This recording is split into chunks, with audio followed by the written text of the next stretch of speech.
মহান মুক্তিযুদ্ধের বীর শহীদদের স্মরণে জাতীয় স্মৃতিসৌধে নবনির্বাচিত প্রধানমন্ত্রী তারেক রহমান বিগলের সুরে ৭১-এর বীর শহীদদের স্মরণ করেন তিনি। প্রথমে প্রধানমন্ত্রী হিসেবে ফুল দিয়ে শ্রদ্ধা নিবেদন করেন তারেক রহমান। শহীদদের স্মৃতি স্মরণ করে কিছু সময় নীরবে দাঁড়িয়ে থাকেন তিনি।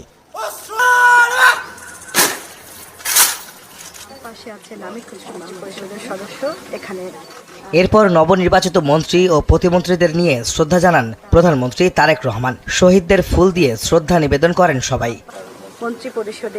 পরে তিন বাহিনী প্রধান ও সশস্ত্র বাহিনীর ঊর্ধ্বতন কর্মকর্তাদের সঙ্গে কুশল বিনিময় করেন প্রধানমন্ত্রী তারেক রহমান। পরে স্মৃতিসৌধে পরিদর্শন বইতে অভিমত ব্যক্ত করে স্বাক্ষর করেন প্রধানমন্ত্রী তারেক রহমান।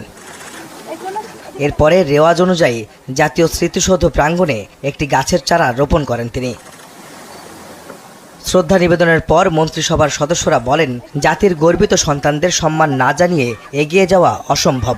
যাদের জীবনের বিনিময়ে দেশে জন্ম হয়েছে তাদের প্রতি প্রথম শ্রদ্ধাবোধ থাকতে হবে। তো এই কারণে আমরা বারবার আসি এখানে, এবং আমরা মনে করি যে দেশের মানুষের দেশপ্রেম থাকবে না এবং জাতির গর্বিত সন্তানদের সম্মান জানাতে পারবেন না, তো সেই দেশটা সামনে এগিয়ে যাওয়ার কোনো সুযোগ নেই। মহান মুক্তিযুদ্ধ হলো বাংলাদেশের স্থাপনার উৎস।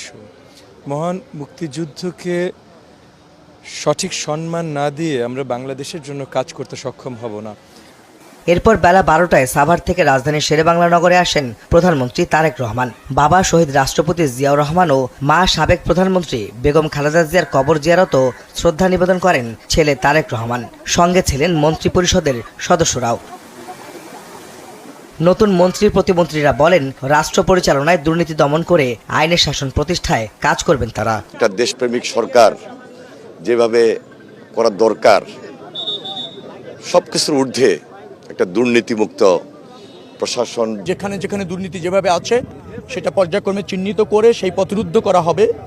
দুর্নীতিমুক্ত বাংলাদেশ করতে হবে। গণমাধ্যম স্বাধীনভাবে কাজ করবে এবং স্বাধীনভাবে আপনারা সকল মতামত আপনারা প্রকাশ করতে পারবেন, এবং সেটার জন্য আমাদের সরকারের পক্ষ থেকে সার্বিকভাবে সহযোগিতা সবসময় থাকবে। জুলাই আগস্টের গণ অভ্যুত্থান, যে হাজারো শহীদ, তাদের যে আকাঙ্ক্ষা, সারা দেশের মানুষের যে লড়াই, এই আকাঙ্ক্ষা পূরণ করাটাই কিন্তু এই সরকারের, এই সংসদের প্রধান দায়। শান্তিপূর্ণ দেশ গড়তে সবাইকে সহযোগিতার আহ্বানও জানান নতুন মন্ত্রীরা। আহমেদ সালেহীন, সময় সংবাদ, ঢাকা।